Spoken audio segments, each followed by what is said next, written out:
Got it. Nice, good work. All right, here we go. Page 78, number 5. All right. Use the data in the table to answer the following questions. How many grams of bromine reacted? How many grams of compound were formed? All right, so we have aluminum and bromine forming a compound, right? So we have aluminum and Br2, and it forms a compound. And that I don't need to write the word, and the compound is actually AlBr3. So there's the compound. You have aluminum and bromine before the reaction, 10.3 and 100. After the reaction, 0 and 8.5. So before and then after. Before the aluminum is what? 10.3 and 100. So 10.3 and 100 grams. After, nope, I did that wrong. That goes here. After the reaction, we have 0 for aluminum and 8.5 with the bromine. 8.5 here, and we have 0 here. All right, which reacted completely and is no longer there? Aluminum. So you mix these two, they form this compound. All of the aluminum is now in the compound. Some of the bromine is left over. That's normal. A lot of times when you mix chemicals to react, not all of everything reacts. That's normal. It's actually called this is called a limiting. This is called excess. You don't need to know that, but that's what it's called. All right, and let's see. Before, obviously, we have 0 of this, right? Because we didn't do anything yet. And then after, we have to figure it out. So the question is, 2 questions here. How many grams of bromine reacted? How many grams of the compounds? We want to know this, and we want to know how many grams, Courtney, of Br actually reacted. 91.5. Very good, 91.5 grams. How'd you get that? I subtracted 8.5 from 100. Good. If we started with 100, but only 8.5, and I shouldn't say only, but we started with 100 and 8.5 remains, that means 91.5 are now in here. So 91.5 grams of this are now in the compound. That's conservation of mass. Whatever reacts is found in the products. Okay, sometimes there's leftover. That doesn't count. That's not part of the conservation of mass. So whatever reacts, this amount doesn't vanish. Where does it go? It goes into the product. That's conservation of mass. So what is the mass of the compound, Nicole? Say it again. 101.8. Yes. 101.8. How'd you get that?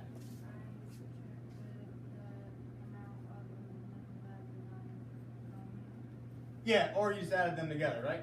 Yeah, so if you take this number here and this number here and we add them, that is the mass of the product. So you take all of your aluminum, your 10.3, because that's now here, so that's 10.3, and then you take 91.5, that's the bromine part, 91.5, and add them together, that's the total mass of the product. Because you have 91.5 on this side and 10.3 on this side, so that side of the equation, remember scales, is 101.8. So all of that 100.8 translates to products, conservation of mass. Hopefully that makes some sense. This is left over, nobody cares about that. We only care about what actually reacts. Kind of a tough question. All right, 6. Okay, so now we're separating water into hydrogen and oxygen. A student, let me write it on the board so you have a better visual. All right.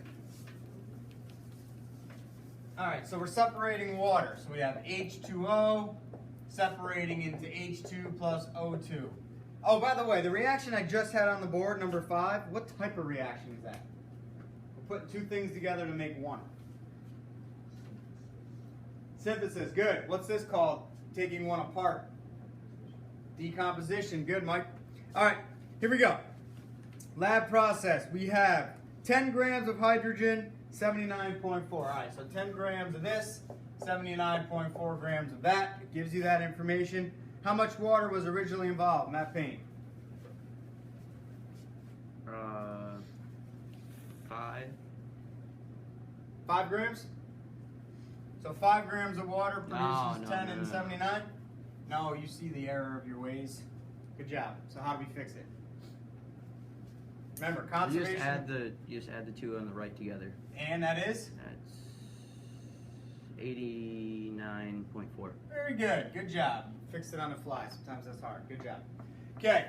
If you get 10 grams and 79.4 grams, they can't just magically appear, right? That came from somewhere. Conservation of mass. I'm going to say that a lot today. It started here. So mass of reactants equals mass of products. If I say it enough, it'll stick. Okay. That's the same. That's how you answer all these questions. Just remember that concept. All right, 7. Here we go. Another reaction. So we're placing sodium in chlorine. All right, so we get sodium chloride. So we got Na plus Cl2 yields NaCl. All right, this time we got 15.6 grams of sodium. 15.6 grams of sodium. Excess chlorine means we have tons of it. When the reaction is complete, student obtained 39.7 grams of NaCl. 39.7 grams of NaCl. How many grams of chlorine reacted? How many grams of sodium reacted? All right. So how many grams of Cl reacted? Go ahead, Hannah. 24.1. 24.1. How'd you figure that out? Right. 39.7 minus 15.6 gives us 24.1. Why? Because these two numbers added together equal that number. I'm going to say it so many times you get tired of hearing me. Conservation of mass. Mass of reactants equals mass of products. Okay? And I hope you realize there's two ways that these problems can kind of exist. They can use the masses on the chart like we did yesterday, or the problem can give you actual masses that you would put on a scale, right? So you put sodium on the scale and say, all right, I got 15.6 grams. Or we can use the ones from the chart. The law doesn't change. Reactants equal products. Okay. All the sodium reacted, 15.6. You didn't really know that, but all the sodium reacted. 8. 10 gram sample of magnesium. Did anyone try and write out these reactions? Good. Courtney said yes. So from now on, if you're reading a question for the whole year and it's a reaction, it really helps to try and write it out. Even if you don't really know the reaction, just use the words. So let's say you didn't know the symbol for magnesium or oxygen. You do, but let's say you didn't, and maybe you didn't know magnesium oxide. You could write magnesium plus oxygen yields magnesium oxide. Sorry, I'm going quick here, so it's really messy. But you could write that, and that helps your brain kind of formulate what's going on. Whether you believe me or not, it really helps you to visualize it and help answer questions. If you know the symbols, that's even better. Mg plus O2 yields MgO. Now, I don't know if anyone's been paying attention, but I haven't been balancing these equations. So what do I mean by that? How many Mg's are here? 1. How many here? 1. It's balanced. How many O's? 2. How many O's? 1. That doesn't work, so what we have to do is we put a 2 here. So now I have 2 O's and 2 O's, but now I have 2 Mg, so I need a 2 here. That's kind of the quick and easy way, not easy, but quicker way instead of using the magnets. And again, we'll be doing that a lot down the road. But these 2's don't affect anything to do with this question. They have nothing to do with the mass that the question tells us. Those 2's are just balancing the number of atoms. Doesn't matter that we have 10 grams of magnesium. That 2 doesn't change anything. So we have 10 grams of Mg, and we have 16.6 grams of MgO. 16.6 grams of MgO. All right, how many grams of O2 do we have? Mike Flower, what do you think? So we have 10 of this. 6.6. There you go, 6.6. Again, getting tired of saying it myself. Conservation of mass. Mass of reactants equals mass of products. Okay, so that was 8. All right, moving on. 79, number 13. All right, I'm just going to read the answers to A and B because I went slow through those. These are more of the same. So if you were confused, hopefully now you're not, and you understand how to do it. I don't need to go through each one so slow. So 13A is 58.44 grams of sodium chloride. You just add those two numbers together. Reactants equal products. B, 66.7 grams of Y. So if you know the product and you know one reactant, you just subtract to get the other reactant. All right, 14. Friend tells you, because composition does not change during a physical change, the appearance, didn't we already do this? Yeah. Oh, sorry about that. Well, was the student right? No, the appearance does change. If you melt something, it looks different, but it's still physical. All right, never hurt to go over something again. All right, where are we? 96. 96, 83. All right, phosphorus combines with hydrogen to form phosphine. In this reaction, 100, maybe I should write this one down. So phosphorus reacts with hydrogen. So P plus H2 yields PH3. All right, so we have 123.9 grams of P, 123.9 grams. And excess hydrogen to produce 129.9 grams. So 129.9 grams of that. All right. After the reaction, 310 of hydrogen remains unreacted.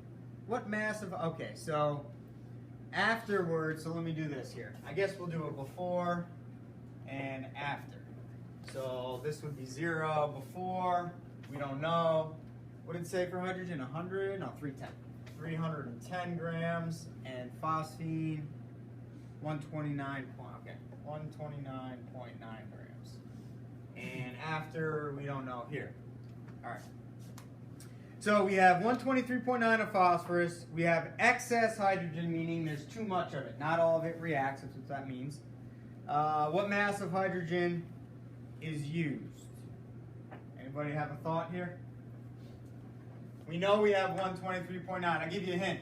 All of this reacts. So all of this is in there.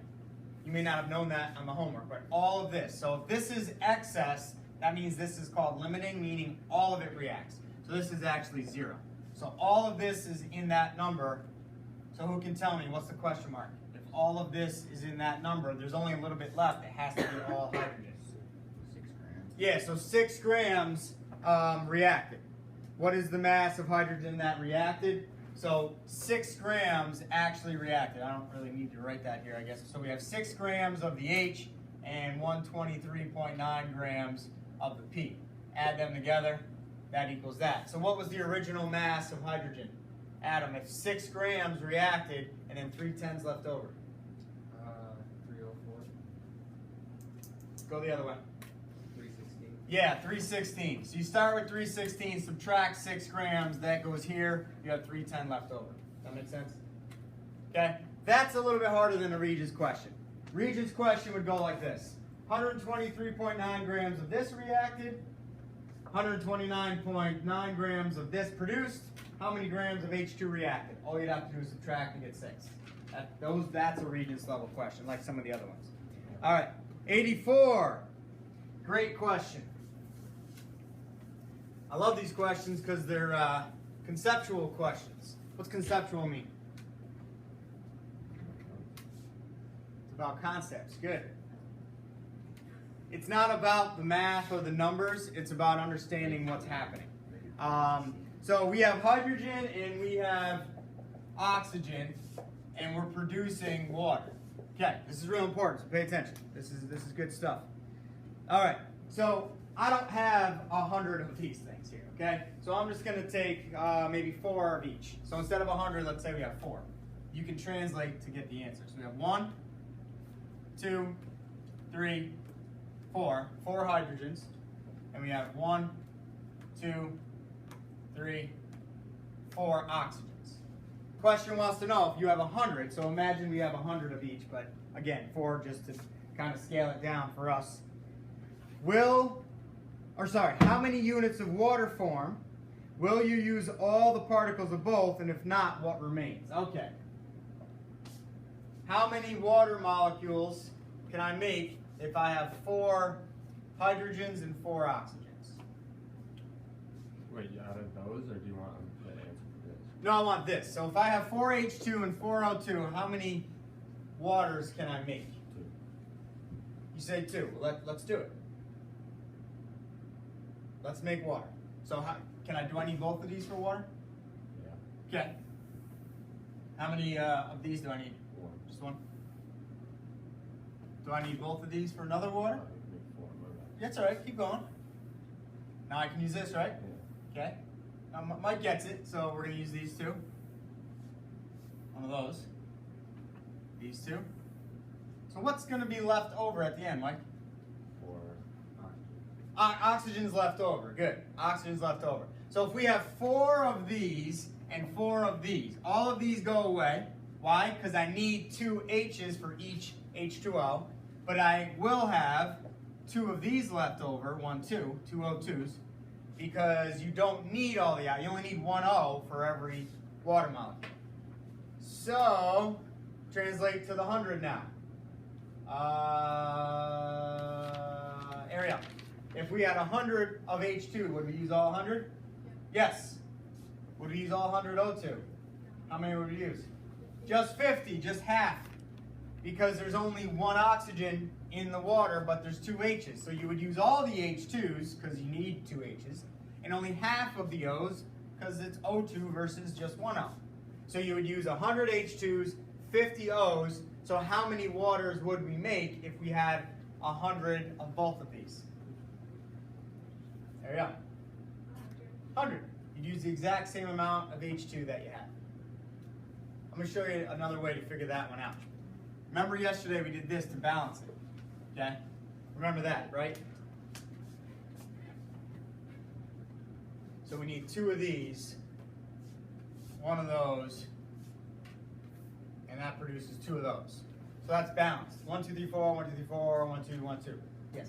When there only make 50 units of water because we need 2 hydrogen particles for each. Well, didn't we just prove if we had 4, we produce 4? If we have 2, we produce 2? Yeah, but it says it by particles, not by, like... I'll help your confusion. Ready? This is good for everybody. What's this called? It's also called a particle. What's that called? That's a compound, 2 different colors. What's this? Molecule. It's also called a particle. So the word particle means atoms and molecules. So they do that on purpose to trick you. You were thinking this, right? Oops. Yeah. Yeah. So if you have 100 of these, that will produce 100 waters. Does that make sense? Good question, though. That's a good question. A lot of questions like that. If you're sitting there thinking, this doesn't completely make sense, you ask a question. I hope you don't, feel embarrassed or think it's stupid, because it does help everybody understand. So the word particle means atoms or molecules or a compound. Everything's a particle. So anyways, the number of hydrogens dictates the number of water. And the last thing I wanted to add here is when you balance this, what's the ratio between H2 to H2O? Say it again. Try again. Just count them. How many here? 2. 1, 2. 2 H2s. How many waters? 2. It's a 2 to 2 ratio, or 1 to 1. So what that means, when we start doing balanced equations and you really learn it, you'll see the ratio tells you how many products will be produced. In other words, if you have 2 of these, you'll get 2 of those. If I have 1 of these, I'll get 1 of those. So that's how the balancing helps with that. Okay. Last question, 98, number 3. This is taking longer than I thought, but it's all right. All right, the answer is C. Law of conservation of mass. That was, the masses will be the same as before as after. I showed you that yesterday, so that's what that means. All right, okay, you can put the books away real quick, put them back in an orderly fashion over there, please. Take your notes out real quick for a little bit.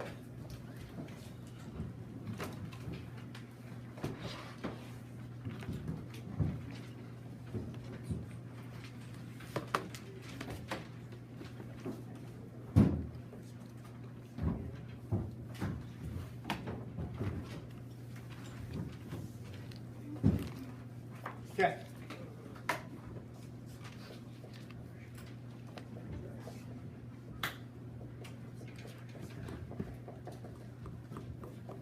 All right, law of conservation of energy.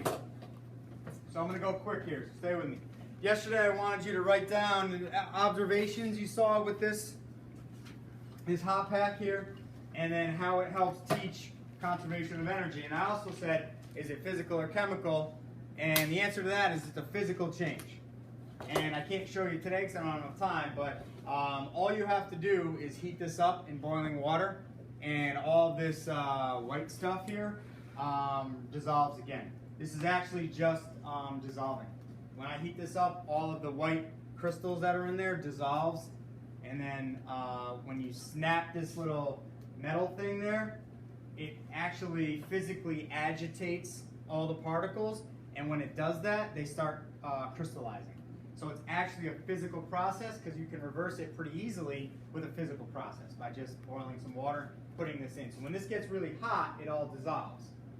If you snap that little thing, then it crystallizes, called precipitate.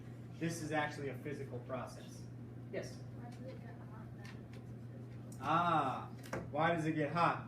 So sometimes physical processes can release heat or absorb heat. Sometimes you dissolve things in water, it gets really hot. Sometimes you dissolve things in water, it gets really cold. It's still a physical process because the chemical in here is sodium acetate. And whether it gets hot or cold, it's still sodium acetate afterwards. So it's not that easy to explain that, except when this dissolves, when it doesn't dissolve, when it starts to come out of the water, it gives off energy because of the type of process. But in general, we say physical because it's still the same chemical. It didn't change composition. So that's a good question. So how does this explain the law of conservation of energy? When you hold it, what happens? Feels hot to you. Why? It's warmer than you are, so the heat from this is going into your hand. That's it. That's conservation of energy. It's transferred. So energy is not created or destroyed. Energy cannot be created or destroyed, only transferred. And again, I still don't know how to spell that word. Yesterday, someone told me there's 2 R's there in period 7, so I don't know. And an example, hot pack on your skin, the heat goes from the pack to your skin. That's proving energy is transferring. It's not just disappearing.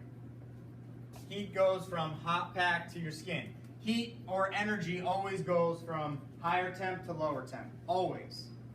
Energy always flows. Energy always flows from higher temp to lower temp. Sorry, that's temperature. It looks really messy there. Higher temp to lower. I don't want to always say hot to cold because sometimes things aren't hot, but they're warmer than whatever they're in contact with. So you can take two things that are both cold, but one's going to be warmer than the other. Energy flows from the higher temp to the lower temp. All right? So that's the law of conservation of energy. Where else was the heat going besides my hand? The air. The air. Very good. Air. Imagine if the air was as hot as this thing. We'd be sweating like crazy. It'd be crazy hot. So it's always more than just one spot, right? It's never just the hand or the air. It's both. All right. So that's the law of conservation of energy. That's how the hot pack kind of explains it. Now, there's two words I'm going to write on the board. See if you remember what they mean. We'll get the definitions down. Then we'll talk about temperature. And then I forgot to copy this worksheet I wanted to give you, but that's okay. I can still give you homework in your notes, so fear not. I know we have a quiz, but the homework's pretty simple. All right. Here we go. There's two types of processes involving energy. One of them is releasing heat, one of them is absorbing heat. I'm going to write the two words on the board. I'm going to put one on the left, one on the right. You guys start to think which one's which. Okay? Endothermic. And then over here we'll put exothermic.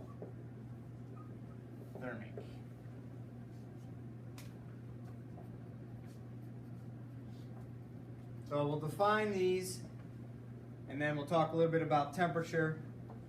You need reference tables. We're going to run out of time here, but take those out, please. We'll go right to the bell.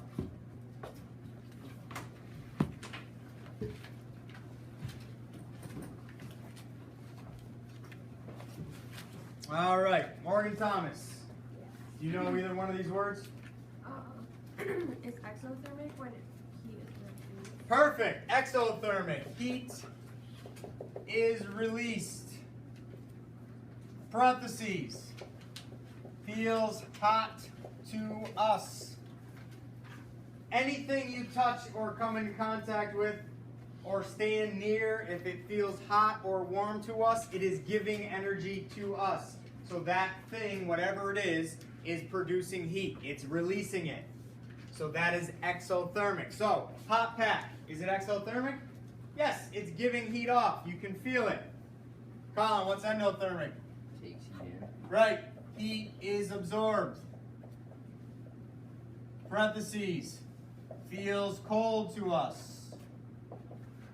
If we touch something and it feels cold, is it taking our heat? Yes, so it's absorbing heat from us. Energy always goes from hot to cold, warmer to cooler. So I touch the board, it feels really cold. Energy from my arm is going into the board. The board is absorbing. That's an endothermic process. Me giving off the heat would be exo, right? So it depends on how you define it, but the words don't change. I mean, it depends on how you define the situation. The words don't change. There's always something giving off, something absorbing, okay? So that's important. Real quick here, go to table I. If the bell rings, we'll just stop. I'm not going to give you homework if you don't have time for that. That's okay. You got your quiz tomorrow, so. Table I, please. Go to table I quick.